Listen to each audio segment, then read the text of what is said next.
Look at this stunning gold skull mask. But how does this piece exist? Where did it come from? Well, this mask and another piece as well, they're both fairly rare parts that are not easy to come by and very exclusive. In fact, you could only obtain it in one part of the world. Well, what's the story here? Well, let's discuss that in today's video. Then we'll take a cheeky look at a few different mocks that use these pieces. That way, if you have them in your collection, you can use them to build something awesome. Let's dive in and learn all we can about these rare and weird pieces. So this here is a beautiful gold skull grinder mask. It's the same mask that came in silver in this wonderful set right here. Of course, it was resting on the mighty Coulter. You also get it in pearl dark grey on the Skull Warrior set. But how did you get it in gold? Well, this mask comes exclusively in this polybag right here. This is the Bionicle Villain Pack. Inside the Villain Pack, you get a few nice things. A plastic bag that includes the mask and a few small pieces. You get these cardboard pieces with some interesting markings and patterns on them. And then if you open up the instruction book, it shows you how you can get these cardboard pieces, put them together, and assemble this nice little stand here that the gold mask can rest on. I mean, that's just awesome, isn't it? A lot of Bionicle promotional material, it showcases masks on these kind of podiums or obelisks. And a lot of fairly important masks tend to be resting on these things. But we never really got any official versions of those things, until now. The polybag also includes this triangular piece of paper that you can fold out to reveal a cool poster on one side, and then if you flip it over you get this, thing. You're encouraged to place this beneath the mask stand, and you get this kind of cool looking display piece. You got images of the golden mask surrounding the obelisk below, and so yeah, I decided to put all of my other gold masks here, and mate, it does look really, really nice. It's quite an exquisite little display. You know, I wish these cardboard displays that hold up masks were way more common.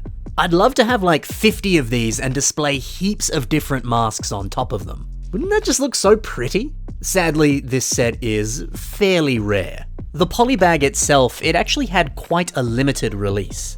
For whatever reason, this was only available for purchase in Russia back in 2015. Why Russia? Well, during the lead up to Bionicle G2 being released, there was a lot of stuff that LEGO was doing for the Russian community. So maybe they saw giving them exclusives as a really important way to be more involved with that side of the world. I have seen some discussion online that these were also available in Europe, however, I've not really been able to find any sort of definitive source behind that, so I don't really know if that's exactly true. In fact, I would lean more towards it not being the case. So look, if anyone who's watching was in Europe and they bought some of these in Europe, let me know. But from my understanding, you could only get these in Russia. Now, if you want to buy these today, they are expensive, but not that expensive. You know, I expected this thing to be worth like $100 or something crazy, but not so much. On average, these sell for about 45 Australian dollars, which comes to about 30 United States dollars. Not too bad. Well, given how rare they are.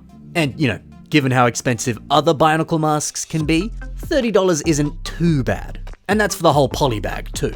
You know, the mask itself, it's really special. The skull motif is perfectly captured. The color is just so pretty and so striking. And when Coulter himself wears it, dude, he looks so frickin' cool. I want to show off a few different mocks that use this piece, but before we do that, what if I told you there was another Russian exclusive Bionicle polybag? There is. This Bionicle set here is simply titled Bionicle Accessory Pack. It's a weird but still pretty cool polybag. Opening it up, you get a nice variety of stuff. You get the Mask of Creation, inside a little plastic bag with a few other pieces. You get this funky piece of cloth, as well as a sick poster. As you can see on the poster, it showcases Tahu Uniter wearing this shoulder cape. The poster has instructions to show you how you can place it onto Tahu, but really you could place it on any Toa. The poster just picked Tahu because, I don't know, LEGO loves Tahu, he's in everything. Tahu's definitely the favorite child. And look, to be fair, Tahu looks very nice when he's wearing this. The instructions also encourage you to place the Mask of Creation onto Tahu's face. So yeah, you can do that if you want. As cool as this mask is, of course, it's not exclusive to this set. The Mask Maker vs Skull Grinder set that we've been talking about before also includes this in gold. Yeah, it's still cool that you get it in another set, but it's not as exclusive as that gold skull mask is. Now, while Tahu does wear this quite well, I see a lot of people that place this onto Akimu. Honestly, I think it suits him a lot better than it suits anyone else.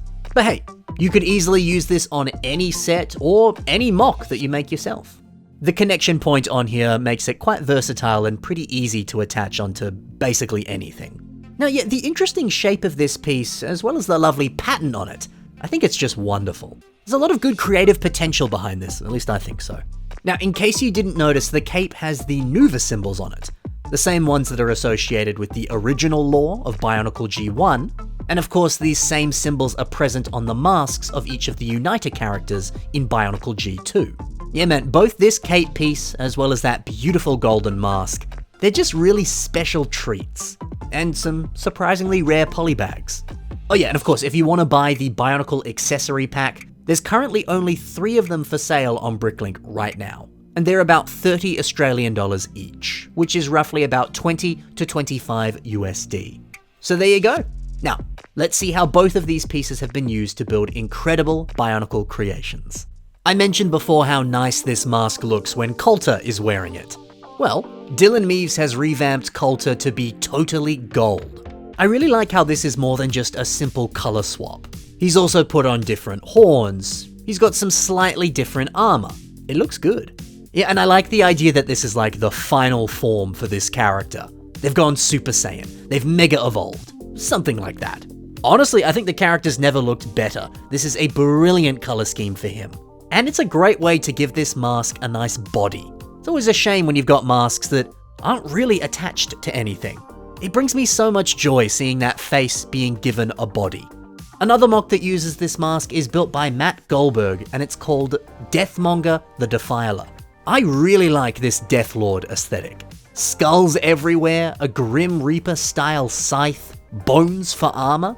It looks so sick and it's so perfect for a bad guy. And then giving them this golden mask, it's a very fitting inclusion.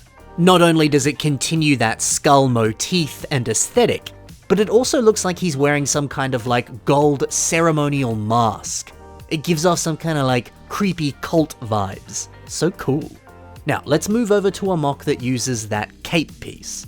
This one here is Toa Hukuri, Swift Like the Wind, and this was built by Peter Shaker.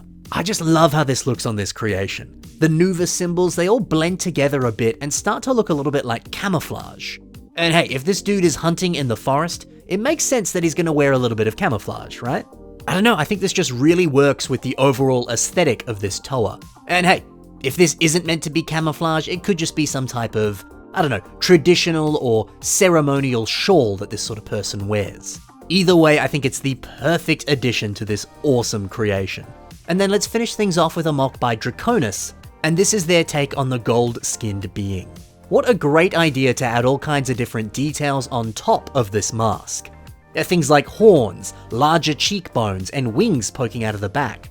Doing something like this not only allows you to customize the mask even further, but it makes it look a little bit bigger, and that way the head feels a little bit more in proportion with the rest of the larger body. Plus, how good does trans blue and gold look? I love that a color scheme like this allows you to use Kopaka G2's printed torso armor, because of course that piece was naturally gold with a bit of blue on it. This piece pairs just perfectly with all of the other trans blue details that have been added in here.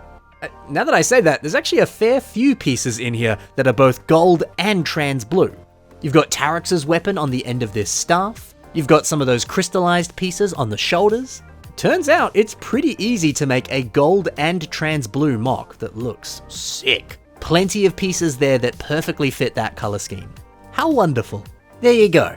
I hope you enjoyed taking a look at all those Russian exclusive poly bags, as well as seeing a few different ways that you could use them in your own creations. If you liked the mocks that I showcased in today's episode, please check the links in the description below and see more from these very talented builders. Thank you so much for watching, happy building, and bye for now.